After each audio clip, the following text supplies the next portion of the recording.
My name is Ernesto Vargas. I was 41 years old the night the sky fell on Cassia IV-b, and by sunrise I was something closer to 50. Grief ages a man faster than radiation, and I took on enough of both in those 9 hours to last whatever years the company decides to leave me. I should start with the house, because the house is where the whole rotten miracle happened. It sat on a basalt shelf 3 clicks south of the old listening post, a squat prefab homestead the colony had stitched together out of dropship hull plates and local stone in the second wave. The first family to live there had been the Caprianis. The father had killed the mother and then himself one harvest eve when the twin moons were both full, and the wind off the salt flats sounded the way wind off salt flats sounds when something is wrong with the world. After that, nobody wanted the place, and after that the colony made it company property, and after that the company made it mine. Caretaker. 40 creds a month and the run of an empty house with a stain on the kitchen floor that no solvent in 3-star systems had ever quite lifted out of the polysteel. I lived there alone, mostly. I ran a still in the cellar that the inspectors pretended not to know about, and I sold the bottles to the rig crews out at the methane cracker 40 clicks east, and I kept a shotgun by the door because the local fauna out there grew teeth in places teeth had no business being. That was my life. It suited me. I had served 11 years in the colonial infantry, and I had buried 14 men who deserved more than I had been able to give them. And after all that, a stained kitchen and a cellar full of mash felt like the kind of peace a man like me was allowed. But it was harvest eve, and the boys were coming out. Morrow was the first to roll in. He came on his battered agskiff with the front fender hanging by one bolt and a grin under his bad mustache, and 2 crates of synth vodka clinking in the cargo bin. Morrow had been my squad mate in the 3rd pacification on Vega Reach. He had taken a fléchette to the side of the neck on the last day of that campaign, and the scar ran from his jaw down into his collar like a poorly stitched seam. He never minded it. He said the scar made the girls in the rig towns ask questions, and a man who answered questions about a scar got drinks for free. "Ernesto, you old salt," he said, dropping off the skiff and clapping my shoulder hard enough that my knees noticed. "You look like hell." "I always look like hell." "Tonight you look extra. You been sleeping." "No." "Good," he said. "Sleep is for civilians." Behind him came Tito on his own rig, a long-haul cargo loader he had bought used and never quite finished paying off.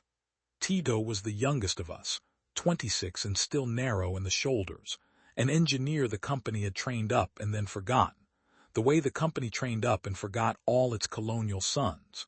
He carried a duffel of Halloween costumes because Tito was the only one of us who still believed in the holiday. He had grown up on Earth briefly, before his father took the work contract that brought him out here, and he had memories of pumpkins and candy and small ghosts on doorsteps, and he kept those memories the way some men keep medals. "I brought masks," he said, smiling like a kid. "Real masks, latex. I had them shipped out from Sector 3. "You spent money on masks," I said. "I spent money on the night, Ernesto. There's a difference." And finally Bruno. Bruno came last because Bruno always came last. He was a heavy man, broad in the gut and broader in the laugh, a former cargo handler who had retired early on a settlement after a loader fell on his leg and crushed it into something that worked but never quite worked right. He limped up the porch with a basket of cured meats and a bottle of something dark and unlabeled, and he handed me the bottle and said, "Don't ask." "I never ask. That's why I bring it." The 4 of us stood on my porch under the green-tinged dusk while Cassia IV-b's bigger moon climbed up over the salt flats and the smaller one chased it. The sky out there was always strange. The dust in the high atmosphere caught the suns wrong, and at twilight you got a band of color that the colony newsletters called auroral phenomena and that the rig crews called the witchlight. It was beautiful. It was also, in retrospect, the last sky I ever loved. The girls came an hour later. I will not pretend they were anything they weren't. They were 3 women from a service house in the rig town, on a contract Morrow had paid for as a Harvest Eve indulgence, and they came in a hired ground car with their own driver and their own bags and their own businesslike calm. The oldest of them, a tall woman who called herself Sira, took one look at the kitchen floor and said, "You ever try peroxide on that stain?" "3 times, I said. "Try lime juice. It pulls iron out of polysteel, my mother taught me." "I'll buy lime juice." "You'll buy a lot of things tonight, soldier." The younger 2 were Myra and Leah. Myra was quiet and watchful, and Leah laughed too loud at things that weren't funny, the way young women laugh when they are nervous and trying not to show it. I liked Sira. Morrow liked Leah. Tito liked Myra, although he was too shy to say so, and Myra pretended not to notice, and that was the dance they did, and it was a kind one, and for an hour or 2 I let myself enjoy watching it. We were still waiting on Rennie. Rennie was the 5th of our group, an old contact of Morrow's who ran contraband off the orbital transit station and who had promised us a parcel of better drink and better smokes for the night. He was late. He was always late. We were not concerned. We should have been concerned. The first sign that the universe had decided to ruin my Harvest Eve was a sound. Not a loud sound. A long, low whistle, the kind of whistle a kettle makes about 10 seconds before it boils, except this one came from outside, and it came from above, and it did not stop. Tito noticed it first because Tito was the one with the engineer's ear. "Anybody hear that?" We listened. The whistle went on. It changed pitch as we listened, dropping and dropping, the way an incoming dropship changes pitch on atmospheric break. "Storm," Bruno said. "Not a storm," I said. I went to the porch. The witchlight was gone now, eaten by full dark, and the 2 moons hung up there like blind eyes, and across the bowl of the sky I saw a long streak of yellow-green light cutting from the upper atmosphere down toward the salt flats. Then another. Then 6 more. They came down in a slow fan, almost orderly, almost as if something was steering them, and they struck the flats out past the eastern ridge in a series of soft thuds I felt in the porch boards more than I heard. "Meteors," Morrow said, coming up beside me. He had taken his shirt off at some point the way Morrow did when he started drinking. "Pretty ones." "Those aren't meteors." "How do you know?" "They came in too slow." Morrow looked at me. The grin slid off his face 1 degree at a time. He knew me well enough to know I did not say things like that for effect. "Comms," he said. "Yeah." I went inside and tried the comm station in my front room. Static. I tried the emergency band. Static. I tried the open-air band that the rig crews used and got a single fragment of a man's voice saying the words "wet" and "all over" before the static ate him too. Tito came up behind me and watched me work, and his face had gone the color of old paper. "Ernesto." "Tito." Rennie was supposed to be on the road from the east. "I know. The east is where they came down." "I know that too." We went back out onto the porch. The sky was clear and full of stars, and you could see, if you knew to look, a low pearl-colored haze beginning to rise off the salt flats out beyond the eastern ridge, lit from within by a sick green pulse. The pulse was slow, about 1 beat every 3 seconds, the rhythm of a thing breathing. Bruno limped out and stood next to me. He had his bottle in his hand, and his mouth had set into a hard, flat line that I had not seen since the loader fell on his leg. "Ernesto," he said, "tell me what we're looking at." "I don't know yet." "Tell me what you think we're looking at." "I think we're looking at something that came down on purpose." He nodded. He took a long pull from the bottle. He passed it to me. I took a longer one. Behind us, in the kitchen, Leah laughed too loud at something Morrow had said, and the laugh came out into the cold air and hung there, and then died like a moth in a candle. We did not at first do the right thing. The right thing would have been to load everyone into the ground car and the ag skiff and Tito's loader and run west, run for the colony hub. Run for any place with walls and weapons and company personnel paid to die for our problems.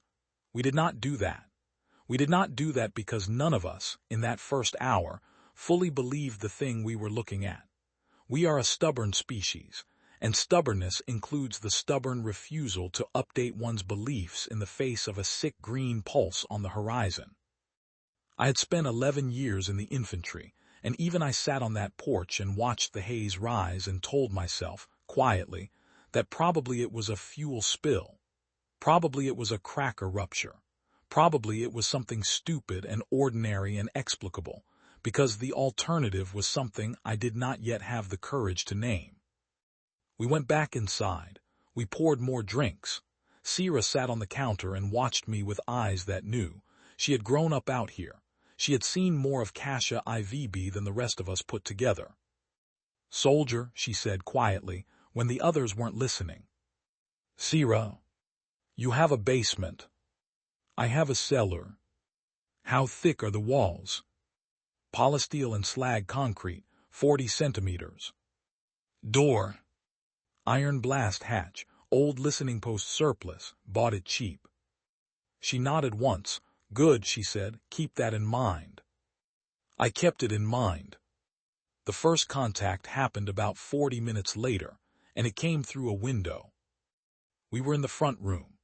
Tito had put on one of his stupid latex masks, a wolf-faced thing that made him look like a child playing at being a man, and Myra had laughed at him for it in the small, careful way she laughed at things, and Morrow was on his third bottle, and telling a Vega Reach story that I had heard 9 times and that got less true each telling, and the comm station in the corner was still hissing static, and the green pulse outside was getting brighter. I was watching the pulse through the window when something hit the glass. A wet sound, a soft splattering impact the way a fistful of mud hits a wall. We all stopped, we all looked. On the window on the outside of the glass, a glob of pale yellow-green slime was sliding slowly downward. It was about the size of my hand.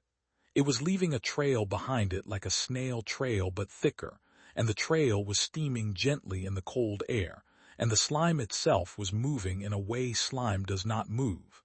It was reaching out.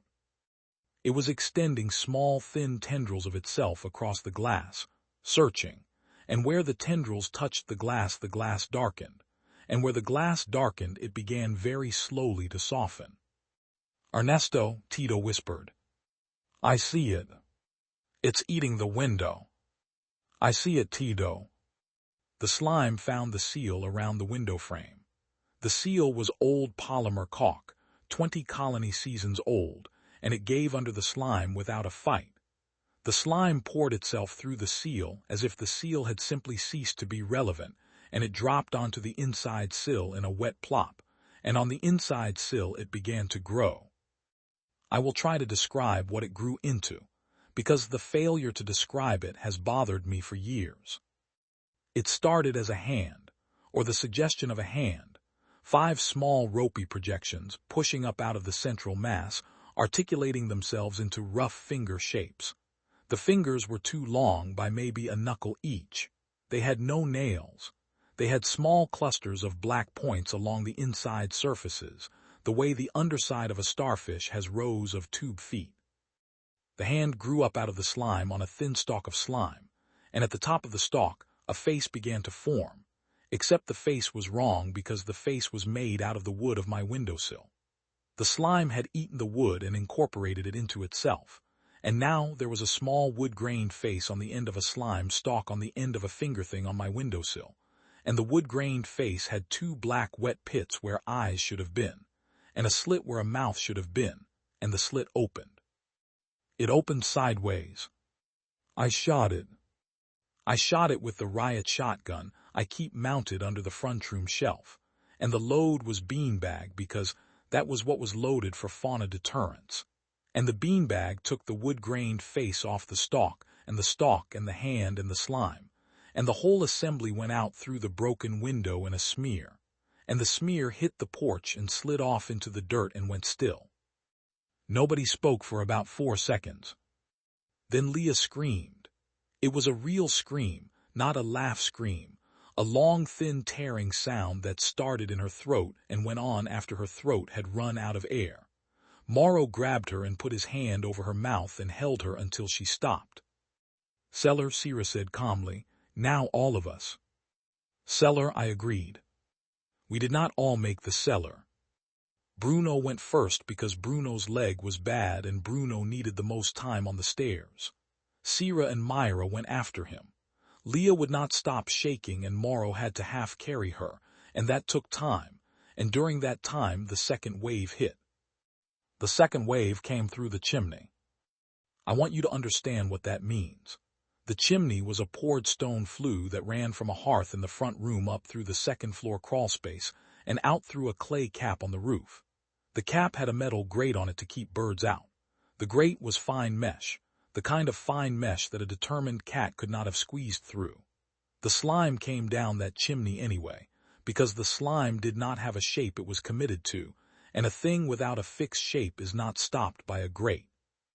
It came down in a sheet, a wet glistening sheet of yellow-green that poured out of the hearth like water poured out of a pitcher, and on the hearth bricks it began to do the thing again. The growing, the reaching, but this time it had more material to work with.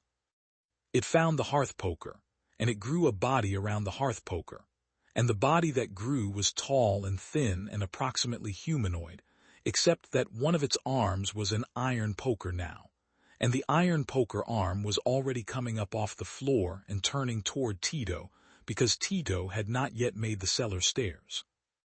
I shot the poker thing. Beanbag again. It staggered. It did not fall. It came forward, and as it came forward it grew, peeling more of itself off the slime pool on the hearth and adding it to its mass, and within 4 steps it was the size of a man, and within 6 it was the size of a tall man, and within 8 Tito went down under it with his stupid wolf mask still on his face. "Tito," I said. Tito did not answer. The poker arm came up and came down, and there was a sound that I will not describe, and there was a wet redness under the wolf mask, and then the wolf mask itself was gone, peeled off and absorbed into the central slime mass. And on the front of the thing's chest, a new face began to bubble up, and the new face was Tito's face, and the new face was wearing a wolf mask. I am telling you what I saw. I am telling you because I want the record to be honest. I shot the thing with the wolf mask face 4 more times with beanbags, and it kept coming, and Morrow grabbed me by the collar and dragged me backward into the cellar stairwell and slammed the iron blast hatch shut behind us. And the last thing I saw before the hatch sealed was Tito's wolf-masked face turning on its slime neck to watch me go. I sat on the cellar floor for what was probably 2 minutes, and what felt like 9 years. The cellar was a long, low room with a poured slag floor and rough stone walls and a single hanging biolume strip and the still in the corner. The still was a beautiful piece of work, a copper coil and a tin pot belly and a row of glass collection jars on a shelf above it. And at the far end of the room there was a rack of full bottles waiting for the rig crews to come and buy them. We had 8 people in the cellar at the start. We had 7 now. Bruno was sitting against the wall holding his bad leg and breathing in slow, controlled breaths the way you breathe when you do not want to cry. Sierra had Leah on the floor with Leah's head in her lap and was stroking Leah's hair and murmuring something low and rhythmic. Myra was at the iron hatch with her ear against the iron, listening. Morrow was standing in the middle of the room with his hands at his sides and his face perfectly empty. "Tito," Morrow said. "I know. That thing wore his face. I know." "Ernesto," he turned to me. "Ernesto, what was that?" "I don't know." "You were in the infantry. You served. What was that?" "Morrow, I have never seen anything like that." He looked at me for a long time. Then he nodded once. Then he sat down on the floor and put his head in his hands and made a sound I had only heard a man make twice before in my life, both times in field hospitals, both times when the news was bad. Myra spoke from the hatch. "It's at the door." We all stopped breathing. "It's pressing on the door," she said. "I can feel it through the iron." "Is the iron giving?" I said. No, not yet, but it's pressing. How thick is the iron? Bruno said. 5 centimeters of plate iron with a polysteel laminate, I said. It was rated for a Class 3 orbital event. What's a Class 3 orbital event? A small nuke. Oh, Bruno said, good. We sat in the cellar and listened. The pressure on the hatch came and went, and after a while we realized that the rhythm of the pressure matched the slow green pulse we had seen on the horizon. 3 seconds between beats. The thing was breathing on our door, or thinking on our door, or whatever it did instead of breathing or thinking. I had a small slate in my pocket with a ColonyNet repeater on it. I pulled it out.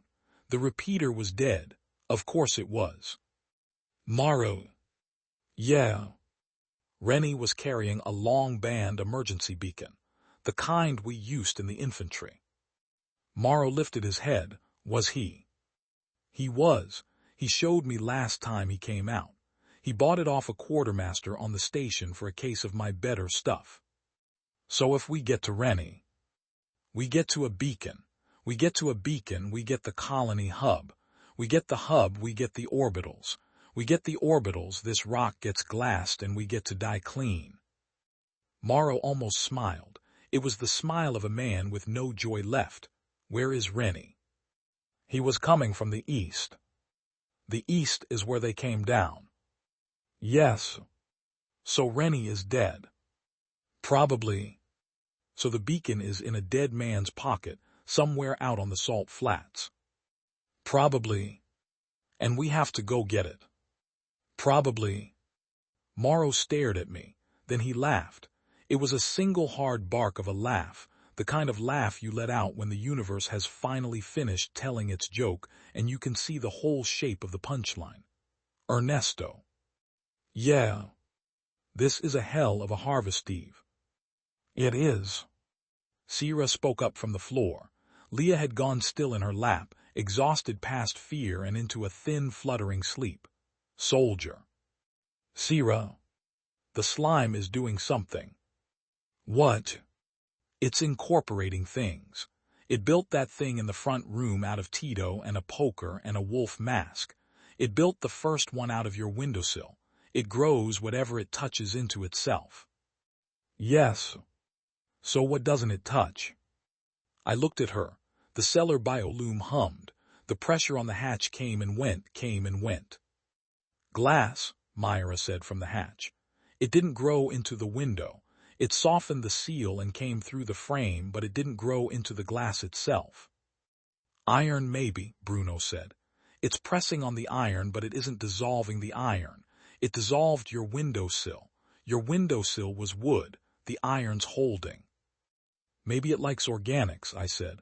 Wood, flesh, latex. Maybe iron and glass are too refined. Maybe, Sierra said, and maybe one specific thing in particular. She was looking at the still. I looked at the still. I looked at the still for a long second. Alcohol, I said. Alcohol, she agreed. What about it? It's a denaturant. It's a desiccant. It precipitates protein. It cooks cell membranes. If that thing out there is built on something like a cell membrane, even an alien one, ethanol does ugly things to it. And you have 80 liters of high proof in this cellar. You're a chemist. I read, she said. I read a lot. There's not much else to do in the house. I looked at her again. I looked at her properly.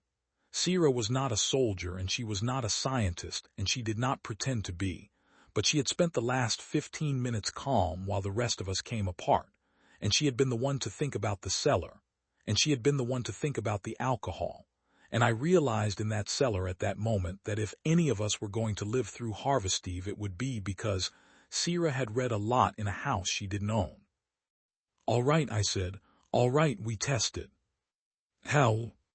The hatch has a small inspection port, about the size of my fist, reinforced glass. I can slide a jar through the port without opening the hatch. Then we test it. I went to the rack and took down a fresh jar of my 190 proof.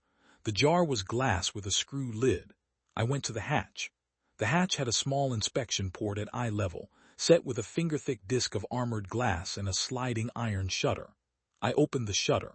On the other side, in the stairwell, I could see by the dying glow of the front room biolume that the slime had filled the stairs. It was a wall of yellow-green now, pressed against the hatch, poolsing slowly. As I watched, a wood-grained face bubbled up in the slime and looked at me. It was Tito's face. The wolf mask was gone now. The face was bare. Tito's eyes met mine through the armored glass. "Ernesto," the face said. The voice came through the hatch, muffled but clear. "Ernesto, let me in." I closed the inspection port for a second. I put my forehead against the iron. "Soldier," Sierra said quietly behind me. "That's not him." "I know. Open the port." I opened the port. The face was still there. The face was smiling. Tito had never smiled like that in his life. "Ernesto," the face said. "Ernesto, I'm cold, let me in." I unscrewed the jar lid. I held the jar up to the port. I tipped the jar through the small space at the bottom of the port where the iron didn't quite meet the frame, and the 190 proof poured out in a thin, steady stream onto the face below. The face stopped smiling. The face began to scream. It was a sound I do not have words for. It was not Tito's voice anymore. It was a high, pure tone that climbed and kept climbing, and as the tone climbed, the face boiled away, the slime around it cooking back from the alcohol like meat off a bone, and the wall of slime in the stairwell pulled back from the hatch a full meter in a single convulsion, and the wood grain bubbled and split and crumbled, and the whole assembly thrashed against the stairwell walls and then went still, and the slime that had been Tito's face pulled itself back down the stairs and out of sight. I closed the inspection port. I sat down on the floor with my back against the hatch. "It works," I said. "It works," Sierra said. "It works," Morrow said, and he laughed again, a different laugh this time, a laugh with a small, thin slice of hope in it, and Bruno laughed too, and Myra laughed, and even Leah in her thin, fluttering sleep smiled a little. And for a moment, for one held bright moment, we were not a dead group of people in a cellar on a doomed moon. We were 6 people with 80 liters of high proof, and the proof that a thing can be killed. It was the best moment of my life. It lasted about 40 seconds. Then we had to plan how to get to Rennie. Here is what we knew. The slime had come down across the eastern ridge in a fan, and it had eaten its way west toward us in about an hour. It moved by absorbing organic matter and growing new bodies. It could not eat iron, glass, or alcohol. It could be killed by alcohol applied directly. Rennie was somewhere east, probably dead, probably absorbed, but Rennie's beacon was a hardened military unit in a sealed iron case, and the slime could not have eaten the case, and if we could get to the case, we could get a signal to the colony hub. Here is what we did not know. We did not know how much of the moon was already covered. We did not know if the slime had a central body, a hive node, a queen, anything we could kill that would kill the rest. We did not know if the orbital relays were still up, or if the slime had reached the relay station already, or if the company would even respond to a distress beacon from a backwater listening post on a moon nobody important lived on. We did not know if we were 6 people in a cellar trying to save a world or 6 people in a cellar trying to save themselves, and lying to each other about which. We talked it through. I drew the route on the cellar floor with a piece of broken slag, the salt flats, the eastern ridge, the old hauler road that Rennie would have taken, the estimated point where his rig would have stopped when the meteors hit. Bruno traced the lines with his thick finger and shook his head. "That's 6 clicks," he said. 5.5. In the dark through slime. In the dark through slime. With 1 shotgun in a jar. 80 jars, we have 80 jars. 6 people can't carry 80 jars. 3 people can carry 20, 3 people stay in the cellar. Morrow looked up at me. 3 people, he said. Yes. Who? Me, you, whoever else. Sierra said me. Sierra. Soldier, you do not get to be the brave one tonight. You are not the only person in this cellar who has a stake, me. You have no field training. I have feet and I have hands and I read about ethanol membranes, me. I looked at her for a long time. I had known her for 4 hours. I had paid for her time as if her time was a thing one paid for. She was looking at me with a face that had no flinch in it, and I understood then that she had been seeing this moon clearly for longer than I had been pretending to. All right, I said, you. We rigged the jars. Tito had brought a duffel of latex masks, and the latex melted under high proof, so we couldn't use latex. We used the canvas grain sacks I kept in the cellar for the mash. We cut the sacks into rough harnesses with cellar twine, and we slung the jars across our chests and backs, 6 jars each, 12 total, with another 12 in 2 iron pails we could carry by the handles. Bruno tied the harnesses for us because Bruno could not walk well, but Bruno's hands were the steadiest of all of ours. He worked methodically, testing each knot, his bad leg out straight on the floor and his face calm. You come back, Ernesto, he said when he finished mine. I'll try. Don't try, come back. All right. Myra would not stay. Myra had not said 3 words since the front room, but when we started rigging, she stood up off the wall and pulled a jar off the rack and tied it to herself before any of us could stop her. Leah would stay. Leah was still in Sierra's lap, and we settled her against the wall next to Bruno, and Bruno put one heavy hand on her shoulder and looked at me and nodded, and I understood that Bruno was going to be the one who killed Leah if it came to that, before he let the slime have her. I nodded back. We did not say the thing out loud. We did not need to. We left through the cellar's secondary access, a sloped chute that came up in the equipment shed behind the house. The chute was iron-lined. The shed was prefab plate. The slime had not yet reached the shed. We slid the chute hatch open and went up one by one, me first with the shotgun, then Morrow with the pails, then Sierra, then Myra. We came up into the shed, and the shed was cold and dark and smelled of grease and old ag fuel, and the door to the outside was closed, and we stood there for a second and listened. Outside the night sounded wrong. It sounded wet. I opened the shed door. The salt flats were no longer salt flats. They were a low rolling sea of yellow-green that pulsed slowly under the 2 moons, and across the sea things moved. Not random things, patterned things. Bodies that had been built up out of whatever the slime had found. I saw a thing that was mostly the carcass of a drabeast, the big 6-legged grazers the colony kept for hauling, except its legs were too long now and there were too many of them, and its head had been replaced by a knot of writhing fingers. I saw a thing that was mostly Morrow's ag skiff, the front fender still hanging by its one bolt, walking on 3 thin slime legs that had grown out of the cargo bin. I saw a thing that was mostly a man, but the man was wearing my mailbox as a helmet, and one of his arms ended in the rural route flag. I saw in the middle distance a thing the size of a small house that had built itself up out of the wreckage of a hauler, Rennie's hauler. The cab door was hanging open. Inside the cab, where Rennie had been, there was now a column of poolsing slime, and on top of the column there was a face, and the face was Rennie's face, and the face was looking right at me across half a kilometer of salt flat as if it had been waiting for me. Ernesto, Morrow said. I see him. He sees you. I see that too. He's hailing us. The Rennie thing had raised one slime arm. The arm was long, too long. It extended outward from the column in a smooth elastic stretch, growing as it went, reaching across the flat toward us. It was at least 200 meters away, and the arm was still coming, and the arm was 100 meters long now, and 120, and the slime that fed the arm flowed up the column out of the cab of the hauler like syrup running uphill. The beacon, I said, the beacon is in that cab. You want to walk under that arm. I want to run under that arm. Ernesto. Morrow, we have one shot at this.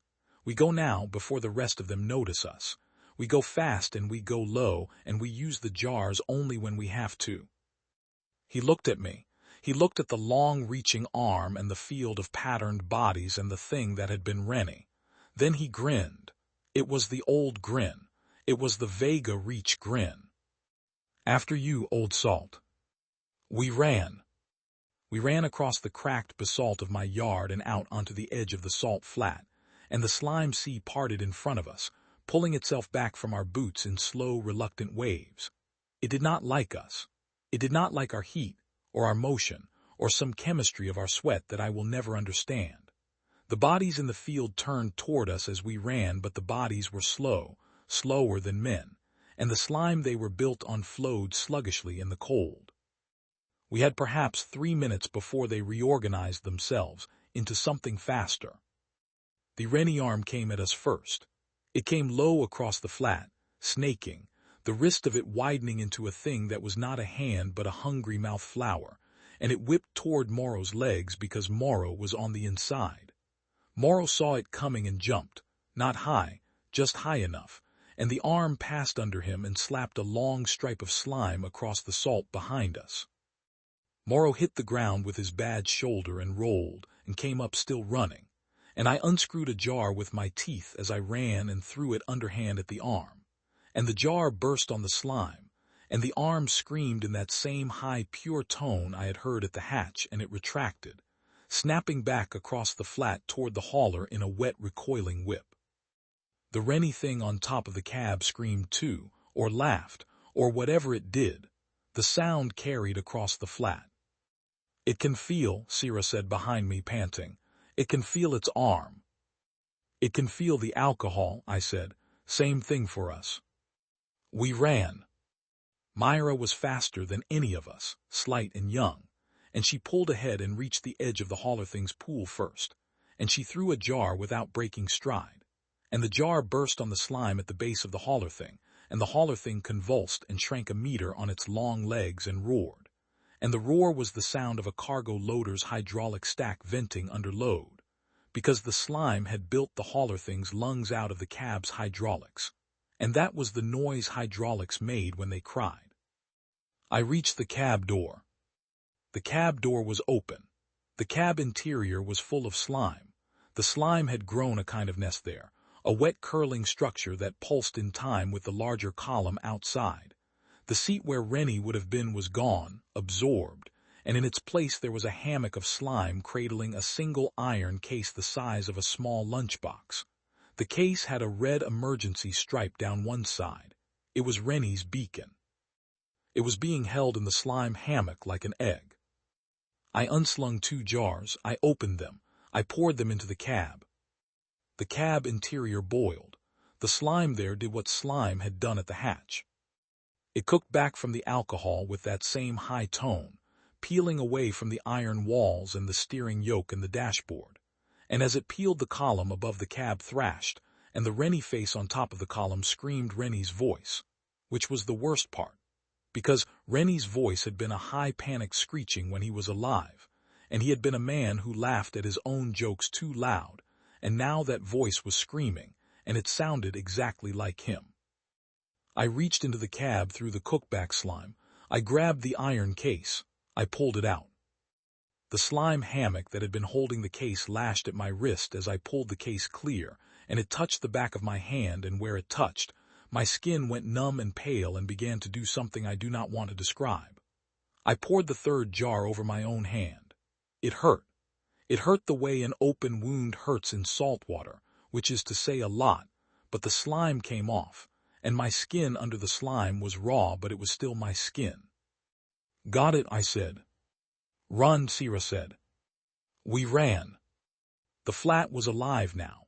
The slow patterned bodies had reorganized, the way Morrow and I had feared, and they were coming at us across the salt in a rough crescent, dozens of them, things made of dray beasts and skiffs and mailboxes and worse.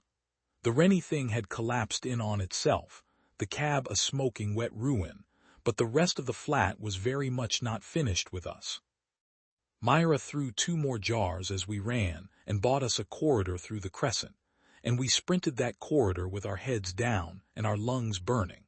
and when we reached the edge of the basalt shelf where my yard began, we threw the last of our jars in a wide arc behind us to make a moat of cooked dead slime between us and the flat.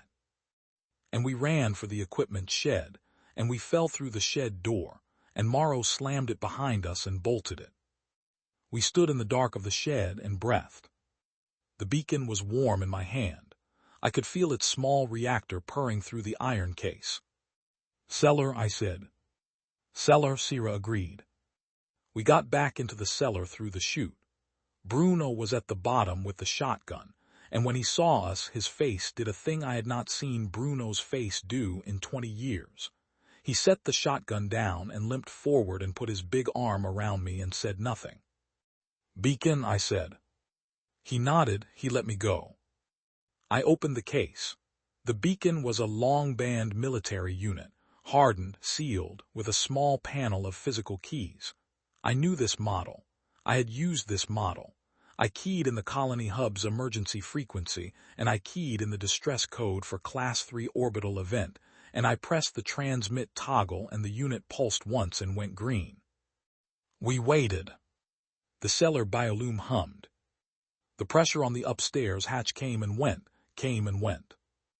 Leah stirred against the wall and opened her eyes and looked at Sierra and said, "Did you go?" "We went." "Did you come back?" "We came back." Leah closed her eyes again. 43 minutes later, the beacon pulsed twice and a voice came through it. A flat voice. A company voice. The voice said the words "received" and "stand by" and "package inbound." And then the voice said the words I had hoped to hear and had also hoped never to hear in my life. Class 3 confirmed. Evacuation window opens in 22 minutes. Surface clearance protocol. Orbital plasma sweep full grid, no exceptions. Acknowledge. Morrow looked at me. "They're glassing it," he said. "They're glassing it. With us on it. They have an evac window. 22 minutes. 22 minutes. From this cellar to the colony hub is 40 minutes by hauler." "Yes." He stared at me. The math of it sat in the cellar with us like a seventh person. The company would send a dropship to the colony hub. The colony hub was 40 minutes away. We had 22 minutes. The company would burn the moon clean 15 seconds after the dropship cleared atmosphere. "They never meant to save us," Morrow said. "They meant to save the hub. They mean to save what they can save. And we are not what they can save." "No," I said, "we are not." He sat down on the floor. The cellar was quiet for a long time. Then Sierra spoke. "How long does the slime live without organic input?" I looked at her. "How long?" she said again. "It eats organics. It builds bodies out of what it absorbs. If it has no organics, what does it do?" "I don't know." "Guess." "It would slow down, maybe go dormant, maybe die back to the pods." "Maybe." "Why?" "Because," she said, "if we can give it nothing to absorb and we can hurt it with what we have, then we can hold this cellar for 22 minutes. We do not need to get to the hub. We need to keep being in here, with them being out there, until the sky comes down." I looked at her. And I understood that Sierra had not been planning to live this whole time. None of us had been planning to live. We had been planning to make the slime not live, which was a different plan and a colder one, and the one that was actually available to us. "Bruno," I said. "Yeah." "How are the walls?" "Walls are holding, hatch is holding, pulse is steady." "All right."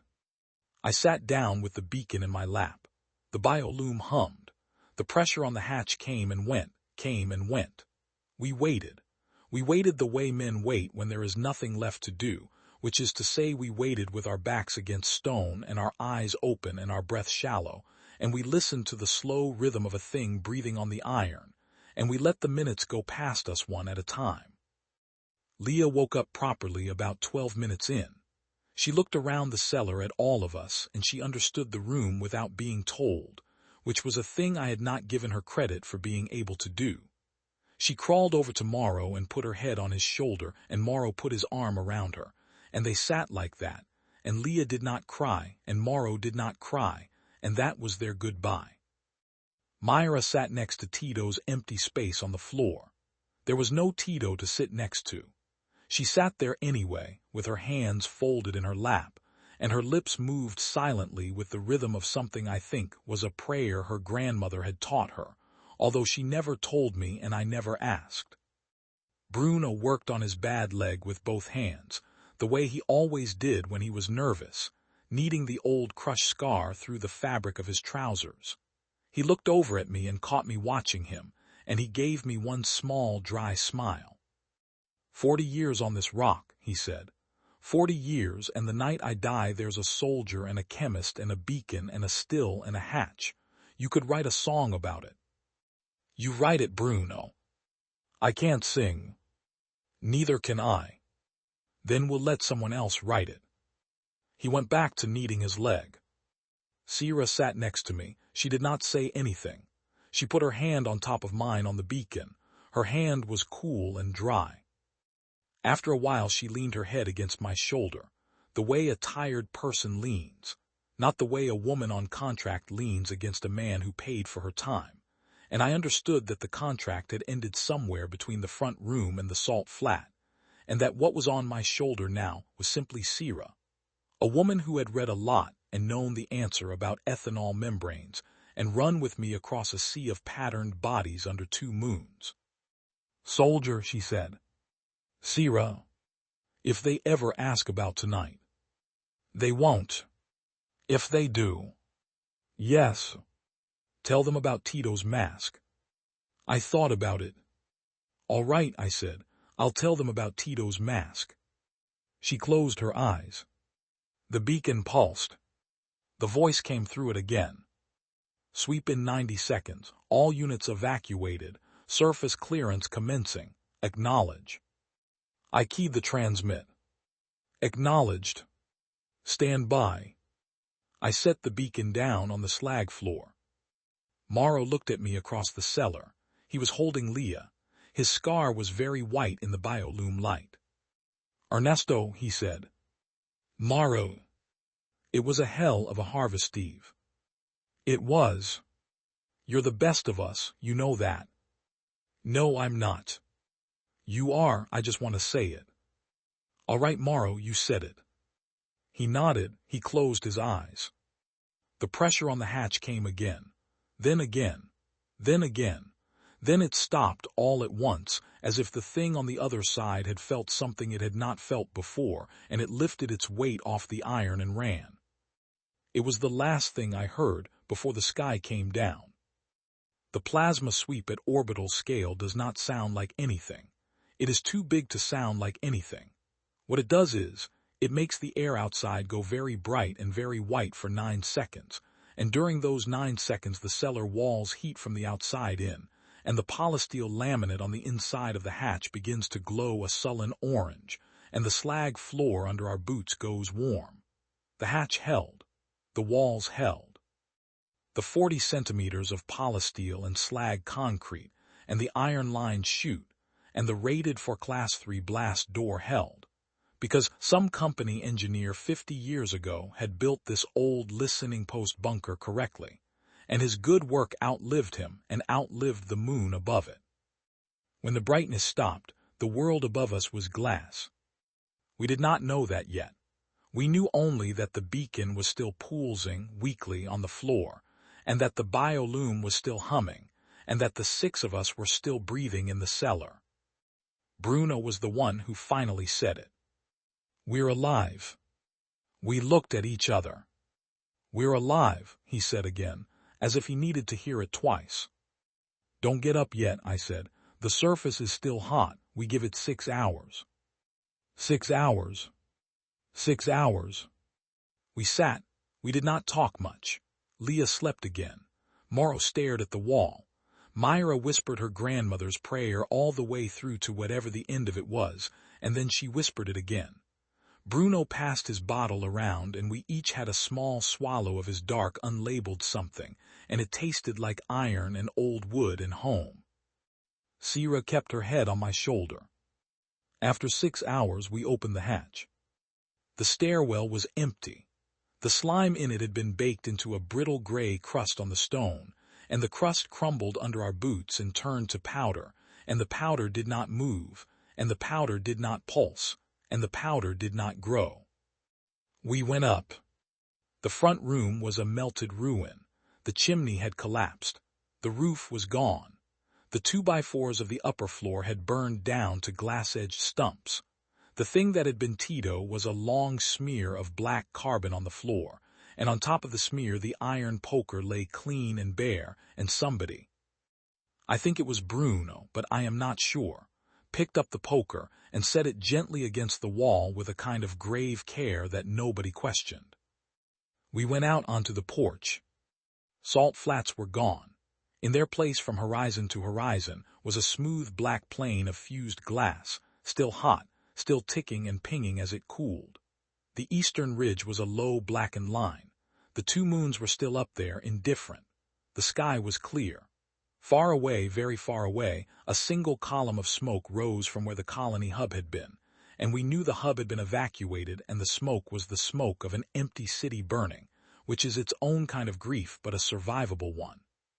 Above the smoke, a slow company dropship climbed back toward the upper atmosphere, taking the hub's people home. It did not come for us. It did not know we were here. We stood on the porch for a long time. Morrow spoke first. They'll send something, eventually. Someone has to come and survey the kill. Eventually. We have water, we have the still, we have the cellar. We have those. We can wait. We can wait. Bruno limped down off the porch onto the basalt of my yard. He stood there in the cold dawn with his bad leg out, and he looked across the glass at where the salt flats had been, and he said, quietly, more to himself than to us, 40 years on this rock, and it took me to be the last man standing on it. He was not the last man standing. There were 6 of us, but I understood what he meant. I understood it because I felt it too. We had won. We had won in the only way our species ever wins, which is not by being stronger or faster or better built or better armed than the thing that came for us. We won because Tito had brought masks and the slime had eaten one and shown us its trick. We won because Sierra had read a lot in a house she didn't own. We won because Bruno had tied our harnesses with his steady hands and Myra had run faster than the rest of us, and Morrow had jumped at exactly the right second, and Leah had survived being a girl in a kitchen, and I had remembered through everything that there was an iron beacon in a dead man's hauler 5.5 clicks east. We won because we are stubborn and improvisational and grieving and unwilling to die on the schedule another thing has set for us, and because we keep 80 liters of high proof in our cellars for no good reason, except that we like to make it and like to sell it and like to drink it. And the universe is sometimes built in such a way that the stupid, useful thing in the cellar turns out to be the thing that saves your life. The slime was a beautiful machine. It could rewrite biology. It could grow a man out of a mailbox. It came down from the sky as a fan of meteors, and it ate a moon between 2 moonrises. It did not know about ethanol. It did not know about the things people on a frontier keep in their cellars. It did not know about a discharged infantryman who had buried 14 good men and would not, on this night of all nights, bury any more if there was a bottle in reach. That, I think, is what the thing learned about us in the last moment before the sky came down on it. I think it learned that we are an inconvenient species. I think it learned that we do not stop when we are supposed to stop. I think it learned that there is, in every kitchen and every cellar and every gut on every world we settle, some small ordinary thing the universe didn't account for, and we will find that thing, and we will pour it on whatever is trying to eat us, and we will keep pouring until our hands are raw. We stood on the porch for a long time. The sun came up. The glass plane caught the light and threw it back at us in a color I had never seen before, a pale dawn pink off the fused floor of a moon, and Sierra reached for my hand, and I let her have it. "Soldier," she said. "Sierra, what do we do now?" I thought about it. I thought about the cellar and the still and the 80 liters and the 4 bottles I had left on the rack and the long days ahead of us before any company surveyor noticed there were 6 warm bodies on a glassed-over rock. I thought about Tito's mask. I thought about Rennie's voice. I thought about Bruno's hands and the way they had tied the knots. We wait, I said. We drink, we bury what we can bury, and when they come, we tell them.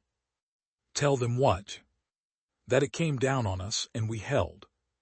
She nodded. We went back inside. We closed what was left of the door. The cellar biolume was still humming under our feet. The beacon on the floor pulsed once more and went dark. The sky above us was empty.